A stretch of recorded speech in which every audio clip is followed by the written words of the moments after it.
Our weekly visits with our Cardinals insider, Tyler Drake from ArizonaSports.com, joins us here on the Burns Gambo Show, trying to sort through everything that's gone down in the last week, everything that's gone down in the last couple of hours with the Arizona Cardinals, because even that's not very easy. Tyler, welcome to the show, man. We appreciate it. How are we doing today?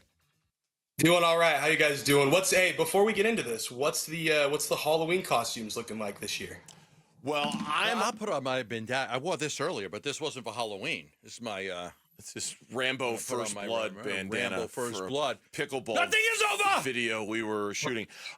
Tyler, I'm actually going to a wedding tomorrow for Halloween, and we've been expressly told no costumes. So there will be no costume for me this year for Halloween. And I don't know I'm actually taking tomorrow off. I don't know what the crew is going as tomorrow for Halloween. I have no idea. So I don't even know if there's the only outfit I have is Squints from Sandlot. It's possible I do it.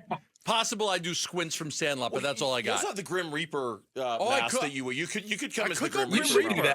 Yeah. I could go Grim Reaper. Yeah. Okay, maybe I'll go Grim Reaper. Yeah, somebody let Tim Ring Play know. some Oyster Cult there too while you're at it. Exactly. Yeah. He's filling in for me tomorrow. Somebody let Ring know he needs to bring a costume tomorrow. We have to shoot down a rumor. So if we could shoot down a rumor tomorrow, then we'll definitely do it. Okay.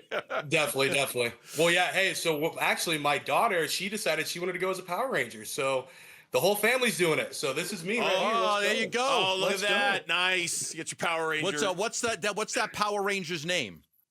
I think it's Tommy, the Green Ranger, who actually turned into the White Ranger, I believe. So he's a big deal. You've got young kids. You're way up on this more than we are. Absolutely. You got to go through all the candy and then just throw out the ones that you're a little skeptical of. Yeah, all parents have to do that. I thought you said separate the good stuff from the bad stuff and keep the good stuff and let Bernie have the other stuff. you can't have this. No, you can't have that. No, you can't have that. You're not eating a Jolly Rancher. I'm sorry, it's too hard. No, that's true. When my kids were kids and they were trick or treating, the Reese's peanut butter cups, they were a tax for living in my house. I'm like, yeah, I'll take that, and I'll take that, and I'll take that. That's the cost of living here is the Reese's peanut butter cups. All right, enough about that. Let's talk about Kyler Murray. Jonathan Gannon wasn't super committal about Kyler today playing. And then as you reported via your Twitter account, he was out there practice today, but during the open portion, he was still not throwing to the main guys, and Jacoby was throwing to the main guys. Then came the announcement that Kyler wasn't going to meet with the media today. Kind of put it all in a box for us and tell us exactly what it means, Tyler, because it seems like it was an interesting day today. Oh, it was definitely an interesting day. I think the first moment, or I'll just run you through my thought process. So we hear Jonathan Gannon. He says, yes, preparing for Kyler to play. 100% just says, yeah. Very quickly, yeah. So in my head, I'm like, let's see what he's doing out on the practice field before we really dive into that, before we overblow it, before we say he's back. Get out on the practice field and 100% split and reps with Jacoby Brissett. Jacoby Brissett is actually leading the drills that we can see during the open portion. They're both working with guys on the 53-man roster, but when you really dive into it a little bit more, you see Jacoby working more with Marvin Harrison Jr., Michael Wilson, Trey McBride, whereas Kyler is working more with Xavier Weaver, Simi Fehoko, and those type of guys. So that right there just puts it in my brain of, hey, there's still something going on here. And that's before we even get to the announcement that, hey, they're just going to move the quarterback availability later into the week. Obviously, Kyler was scheduled to speak. He's been scheduled to speak every week since he's been injured, really. But it just has turned the other way, and it's gone to, hey, we'll see what's going on later on the week, and we get Jacoby. So that just seems like we're heading towards that direction. And yes, he took a step up from when he was practicing last week or the week before the bye when he was working mostly with practice squad guys. But at the end of the day, it's still a lot of Jacoby working with the dudes that really make this team go. I mean, when I look at Marvin Harrison Jr. at practice, he is trying to get reps in with Kyler Murray day in and day out. He's specifically wanting to get reps in with him.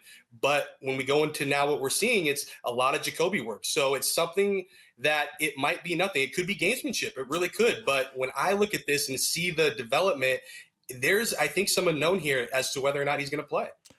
I think about the gamesmanship too, but man, I don't know. Kyler Murray's 9-0 in that stadium. They're going to prepare for him.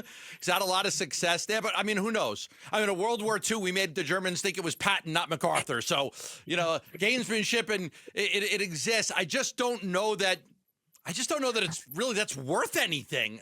I mean, the Cowboys defense is so atrocious. I just don't know. Oh, we're gonna confuse them and not let them know who's gonna play. I mean, I would tend to think it's Kyler's got a foot injury. It's still not 100%, and So they're still preparing for the fact that Jacoby may have to play. That would be my best guess.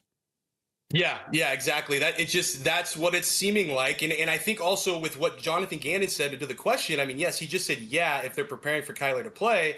I think you could say that with a lot of guys on the practice field. They want to get their guys ready for the game. So it could have been maybe an umbrella, statement there when regarding Kyler. But like you mentioned, Dallas is terrible on defense. And if you're going to have Kyler come back and have that bounce back that he needs to have to prove to a lot of people in this market that he is still the guy, this is the game you want him back for. Like you said, 9-0. He could be 10-0 after Monday, depending on his health. And it's not an option. He can't go in there and really fall flat. If he's going to be in the game, he's got to go deliver like he has in the past, even when he's with the Cardinals. I mean, he's got 2 games under his belt against Dallas. He's got 4 passing touchdowns, 1 rushing touchdown. Like, if you want to squash a lot of this chatter, doubt, whatever you want to call it, you get back in the saddle on prime time and you show everybody that you're still the dude. Yeah.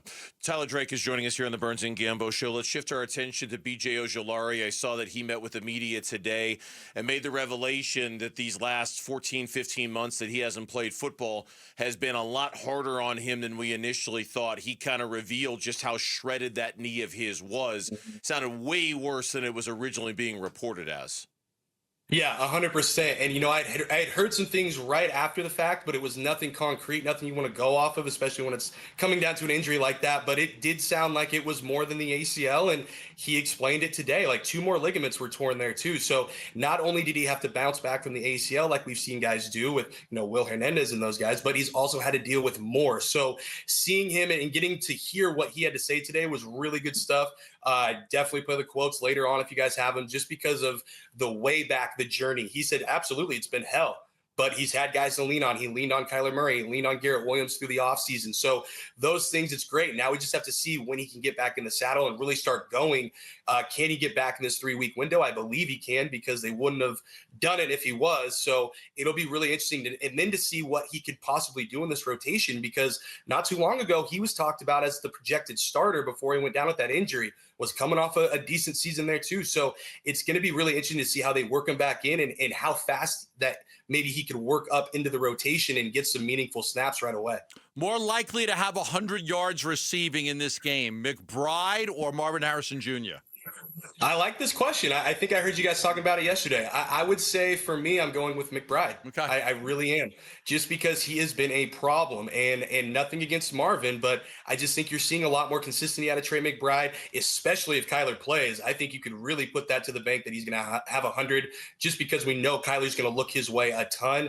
And as we've seen with Jacoby, he does too. So I'm putting my chips in the McBride category for 100 yards. All right, Tyler, leave us with this and a quick guess in terms of who among the injured guys you think has a real shot of playing Monday against the Dallas Cowboys. Garrett Williams, Walter Nolan, any of those guys. Who do you think might play?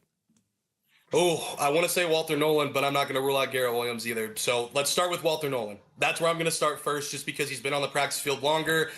He's getting about the time where he needs to get activated. So I'm looking at him, and then right behind him is Garrett Williams, I think. All right, sounds good. Tyler, we appreciate it. We look forward to reading your stuff a little bit later at ArizonaSports.com. Thanks for coming on, as always, man, and enjoy Halloween with the kids. Yes, enjoy your wedding. Bring some candy for us, okay? We always could use more candy here on the Burns and Gambo show, please. That is Tyler Drake, our Cardinals insider, joining us for his weekly segment.